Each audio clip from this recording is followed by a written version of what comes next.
about to be a newly single mom, and I am in the middle of a divorce.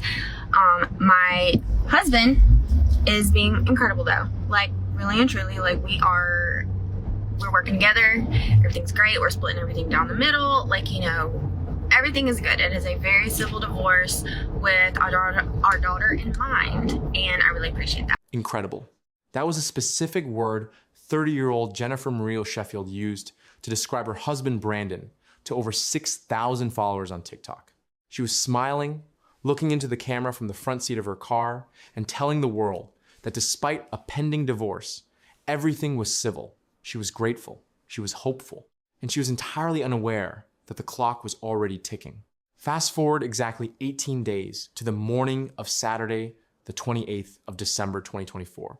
The uneasy silence on Toulon Street in the Crossgates community of Brandon, Mississippi was about to be shattered. At 7:19 a.m., a line of patrol cars from the Brandon Police Department pulled to a stop. This wasn't an emergency call, it was a welfare check. Jennifer's family had been met with 24 hours of total silence, a digital blackout that didn't match the life of an active medical student and mother. When officers received no response to their heavy knocks, they made the high-stakes decision to force entry. Brandon Police Chief Joseph French would later confirm that what they found inside was a devastating contradiction to Jennifer's incredible online narrative. This was no longer a welfare check. It was a forensic recovery. Inside the residence lay Jennifer and her 40-year-old husband, Brandon. Initial reports from the scene confirmed a lethal incident had occurred the previous evening, Friday, December 27th. As the forensic teams moved in, a chilling question began to circulate through the community. How does a man described as incredible by the woman who knew him best become the subject of a murder-suicide investigation just 18 days later? This is the forensic breakdown of the life, the ambition, and the final 18 days of Jennifer Sheffield.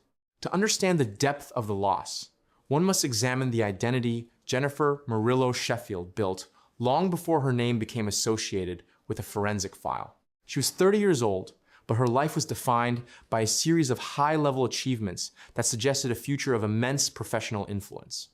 This foundation was rooted in a close-knit family structure. Jennifer was the daughter of Eileen and Gilbert Murillo, and her younger brother, Austin, described her as a constant source of support and encouragement.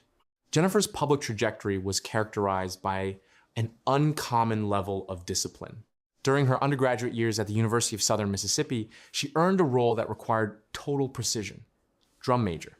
On the field, she was responsible for the command and synchronization of a massive ensemble.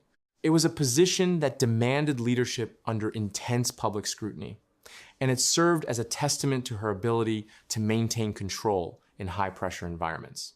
This discipline translated directly into her scientific pursuits. Her academic history was a rigorous climb. Jennifer had already obtained a Bachelor of Science in Biochemistry, followed by a Master of Science degree in Biology and Medical Science.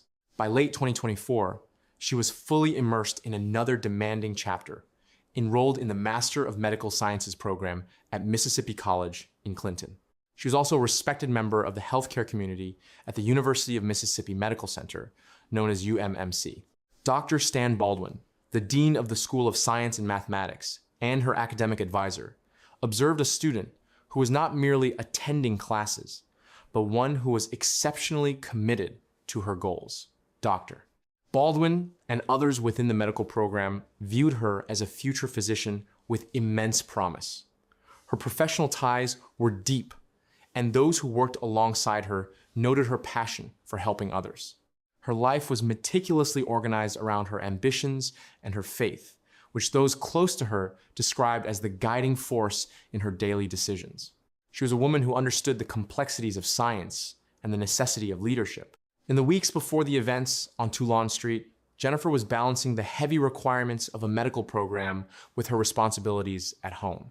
She was a woman firmly in control of her professional trajectory, a high achiever who was weeks away from a significant milestone in her medical career. The foundation of the Sheffield residence was built on a partnership that spanned 12 years. To many, it was a marriage that stood as a staple of their social circle.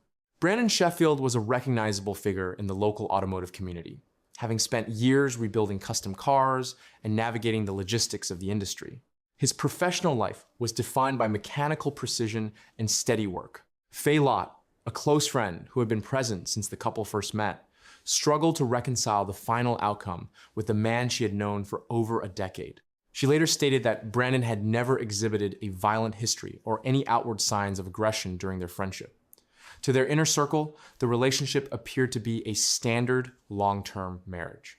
However, a definitive shift occurred in early December 2024. Jennifer made a decision that moved the partnership from a private struggle to a legal reality. She filed for divorce. This filing served as the official catalyst for the events that followed. Before we examine the digital evidence Jennifer left behind, please consider subscribing to the channel. Our investigations prioritize forensic evidence and accurate reporting to offer a deeper understanding of these complex cases. Your support allows us to keep the focus on documented facts and professional analysis. On December 10th, Jennifer recorded a video in her car that would later be viewed more than 2 million times. She spoke directly to her audience about her transition to becoming a newly single mother. While she admitted to being scared, her focus was entirely on the future for her daughters, Kylie and Gracie. Most notably, she described the separation process as civil. She told her followers that her husband was being incredible and that they were working together to ensure the best outcome for their children. Jennifer was navigating the logistics of a single income and a new home with the same focused, scientific approach she used in her biochemistry studies. She wasn't seeking sympathy. She was seeking practical advice for a life of independence. To the thousands watching, it appeared to be an amicable split. But forensic data often reveals that this specific window of time, the period where a partner actively builds a life that no longer includes the other, is the point of highest risk. The investigation into the Toulon Street residence required a meticulous forensic reconstruction to answer the question of how a seemingly civil separation ended so abruptly. Because the case involved two prominent local figures, the Brandon Police Department requested the assistance of the Mississippi Bureau of Investigation. The MBI's role was to provide an independent layer of transparency, ensuring that every piece of physical evidence was documented by an outside agency with no prior connection to the family. The forensic timeline was one of the first elements established. Investigators determined that the incident did not occur on the morning of the welfare check, but rather late the previous evening, on Friday, December 27th. For nearly 12 hours, the quiet house on Toulon Street held a reality that the neighbors in the Crossgates community could never have suspected. According to investigative reporting from Dark Horse Press and ABC affiliate JWTV, the scene involved a factor that added a significant layer of weight to the case. Official reports indicated that the couple's eldest daughter, Kylie, was inside the home when the events took place. While no public statements were released regarding the specifics of her well-being in the immediate hours following the discovery, her presence within the residence became a primary focal point of the community's collective grief. The MBI's forensic ruling was definitive. The evidence within the residence pointed to a murder-suicide, an outcome facilitated by a registered firearm. There were no signs of an external struggle that alerted those living nearby, and the clinical evidence suggested a swift series of actions. Investigators looked closely at the timing of the event. December 27th was more than just a date on the calendar. It was a point where Jennifer's plans for total independence were becoming concrete. She was actively house hunting and finalizing the logistics of her single income.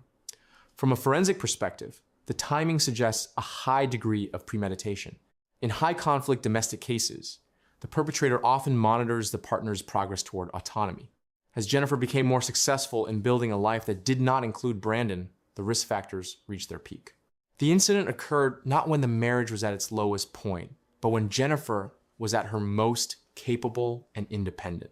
It was an investigative conclusion that suggested the act was a final attempt to reclaim control over a situation that had already legally moved beyond the perpetrator's reach.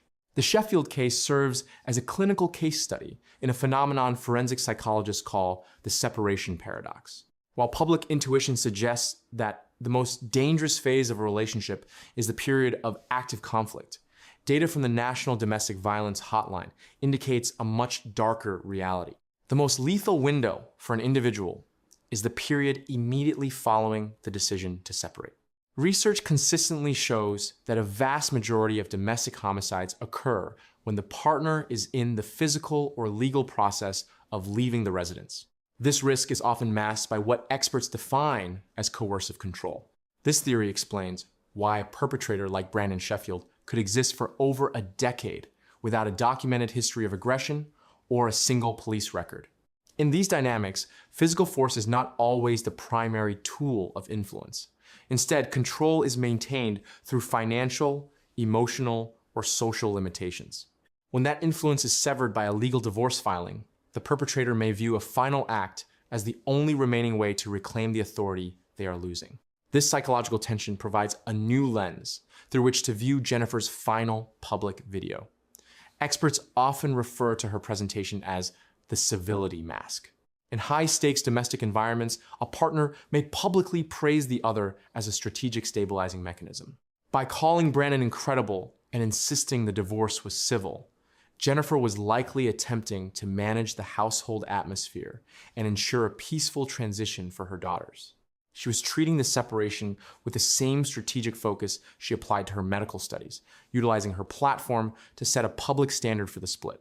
However, for the perpetrator, Jennifer's measurable success functioned as a series of loss of control markers. She was finalizing a master's degree in a prestigious medical program. She was actively house hunting and securing a financial future that did not require his involvement. In forensic psychology, these milestones are viewed as triggers. When a high-achieving individual like Jennifer demonstrates that they are fully capable of thriving alone, the perpetrator recognizes that their influence has reached an absolute end.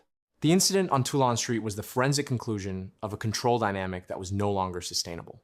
It highlights a documented pattern where the victim's greatest strengths, their leadership, and their resilience are the factors that the perpetrator views as the ultimate threat to their own standing. In the days following the discovery on Toulon Street, the investigative focus shifted from the crime scene to the sociological fallout within the Brandon community.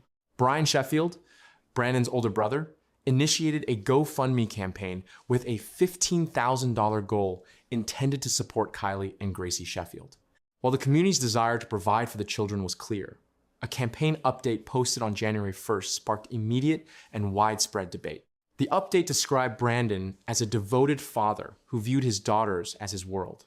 To an audience processing the forensic reality of a murder-suicide, this framing felt like a calculated attempt to sanitize the perpetrator's legacy, largely ignoring the circumstances that left the children without a mother. This tension reached its peak on the 5th of January 2025 at the Otten Lee Funeral Home in Brandon. The families made the decision to hold a joint funeral service for both Jennifer and Brandon. This choice became the centerpiece of a national conversation regarding how victims of domestic homicide are honored. When photographs from the memorial service began to circulate online, the public response was one of profound frustration. Observers noted a distinct visual erasure of Jennifer's individual identity. In the funeral displays, she did not have a dedicated portrait to commemorate her 30 years of life or her professional achievements. Instead, she was present only in shared images, a background figure in someone else's story, a part of a couple, or a figure in the periphery of family photographs.